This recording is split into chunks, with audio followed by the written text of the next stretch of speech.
بیٹھا ہوا ہوں۔ جی ڈاکٹر صاحب، نیکسٹ سوال سر آپ کو پوچھنا چاہ رہے ہیں۔ ڈاکٹر صاحب، آپ نے قرآنی احکامات کی روشنی میں اسلامی قوانین کا تذکرہ فرمایا ہے، اور بھی لوگ ایسے تذکرے فرماتے ہیں، لیکن آپ نے بڑی فصاحت و بلاغت کے ساتھ اسلامی قوانین کا ذکر کیا ہے، تو کیا ہماری عملی زندگی میں یہ قوانین لاگو نہیں ہو سکتے؟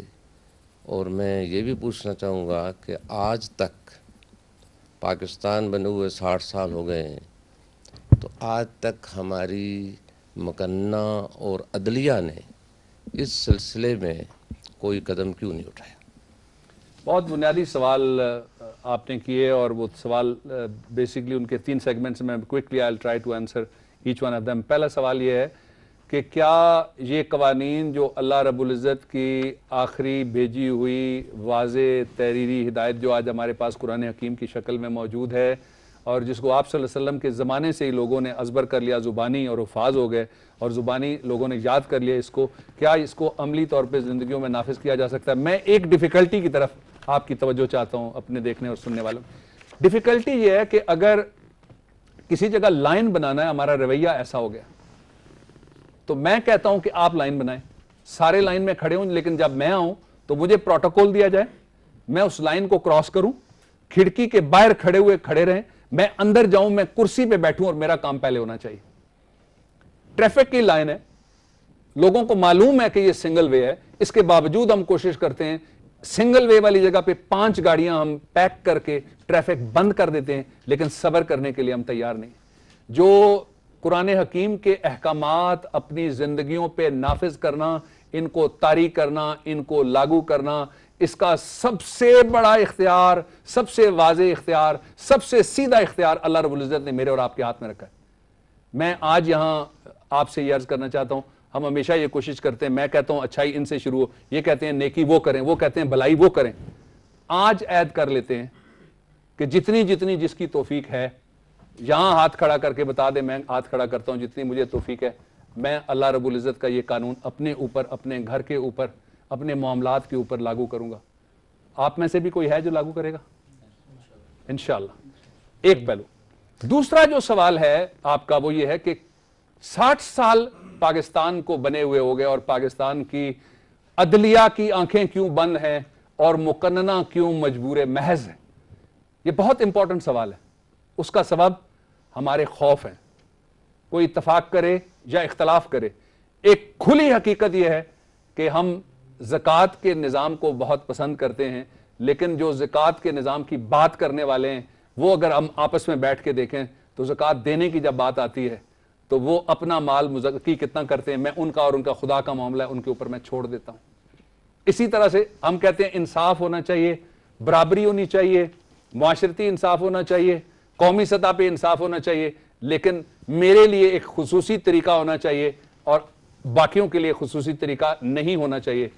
عدلیہ میں ٹریننگ کی ضرورت ہے۔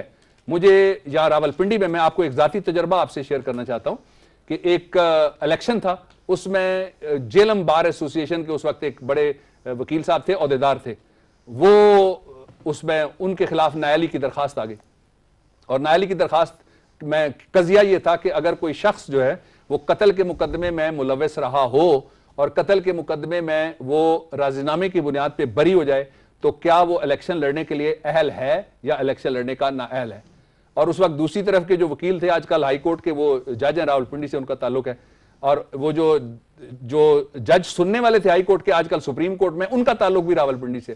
انہوں نے مجھے امائکس بلایا، فرینڈ آف دی کورٹ، اور مجھے کہا کہ اس پہ شرعی قوانین کے حوالے سے تم اسسٹ کرو۔ آپ یقین کیجئے کہ میرے پاس سفارشوں کی لائنیں لگ گئیں۔ انہوں نے کہا جی آپ جا کے یہ کہیں، دوسرے آتے تھے وہ کہتے تھے آپ جا کے یہ کہیں۔ میں نے کہا جی میں کل جا کے کہوں گا کہ میں اس میں انصاف نہیں کر سکتا، اس لیے کہ وہ لوگ جو انصاف کا دعویٰ کرتے ہیں وہ میری ٹانگیں کھینچتے ہیں، وہ مجھے کہتے ہیں میری حمایت کر، دوسرا کہتا ہے میری حمایت کر۔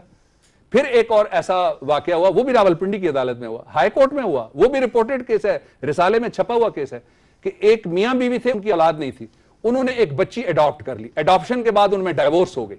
ڈائیورس کے بعد سوال یہ پیدا ہوا کہ ایک ایسی بچی جو اڈاپٹڈ چائلڈ ہے، وہ جب ڈائیورس ہو جائے تو اس کی حضانت کا اقدار، ویسے تو آپ کی اطلاع کے لیے آپ جانتے بھی ہوں گے کہ ماں جو ہے اس کو کہتے ہیں نیچرل گارڈین اور باپ جو ہے اس کو کہتے ہیں لیگل گارڈین. بچوں کے دونوں گارڈین ماں باپ ہوتے ہیں، لیکن جہاں نہ وہ سگی ماں ہے اور نہ وہ سگا باپ ہے. اب سوال یہ پیدا ہوا کہ یہ بچی جو ہے اس کی کسٹڈی کس کو دی جائے.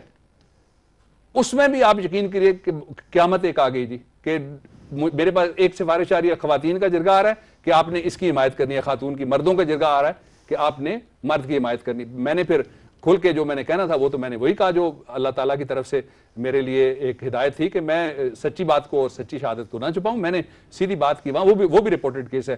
ضرورت اس بات کی ہے کہ عدلیہ کی ٹریننگ کی جائے. ان میں سے جو ہماری یہاں فیڈرل جوڈیشل اکیڈمی یہ ہمارے پڑوس میں ہے، وہ کبھی لیکچر دینے کے لیے سرکار دربار کے لوگوں کے علاوہ بھی لوگوں کو بلایا جائے، جس طرح سے آپ نے سوال کیا، آپ جیسے سوال کرنے والے وہاں پہ جائیں. ایک اور جو مقننہ ہے وہ میں سمجھتا ہوں کہ اس کا فرض ہے کہ اس سے پہلے کہ بہت دیر ہو جائے، دیر پہلے ہی ہو گئی ہے، دیر پہلے ہی ہو گئی ہے، لوگ انصاف کے بارے میں سوالات نہیں بلکہ چیخنا شروع ہوئے ہیں. اس لیے اس ایشو کو ایڈریس کرنے کی فوراً ضرورت ہے. جی بہت شکریہ حاضرین آپ کے سوالات کا. اور پروگرام کا وقت ختم ہوا چاہتا ہے اور یہ وہ ٹائم ہے جب ہم ڈاکٹر صاحب سے آج کے پروگرام کے حوالے سے اور لیکچر کے موضوع کے حوالے سے میسج اور پیغام لیتے ہیں. جی ڈاکٹر صاحب. دیکھیے جی، یہ میرا ہاتھ ہے. اگر آپ چچا ہیں، تایا ہیں، ماموں ہیں، پھوپھا ہیں، کوئی گارڈین ہیں، تو آپ کے لیے میں بات عرض کر رہا ہوں کہ اس ہاتھ کے نیچے اگر یتیم کے سر کے اوپر آپ نے رکھا، جتنے بال آئیں گے اتنے درجات آپ کے بلند ہوں گے، اتنی نیکیاں آپ کو ملیں گی. یہ میرا کہنا نہیں ہے، یہ محسن انسانیت میرے آقا حضرت محمد مصطفیٰ صلی اللہ علیہ وآلہ وسلم کا پیغام ہے. اور اس کے ساتھ ساتھ ابن مرودیہ بن ابی حاتم کی ایک روایت کی ہوئی حدیث شریف ہے، وہ بھی آپ صلی اللہ علیہ وسلم کا پیغام ہے جو میں آج آپ سے شیئر کرنا چاہتا ہوں کہ جو یتیم کا مال کھائیں گے قیامت کے دن منہ سے آگ پھونکتے ہوئے اپنی قبروں سے برآمد ہوں گے. یتیموں کو ان کا حق دیں. اگر آپ ان میں شامل ہو گئے تو مجھے اور یہ پروگرام کرنے والی اس ٹیم کو اپنی دعاؤں میں ضرور یاد رکھیے گا.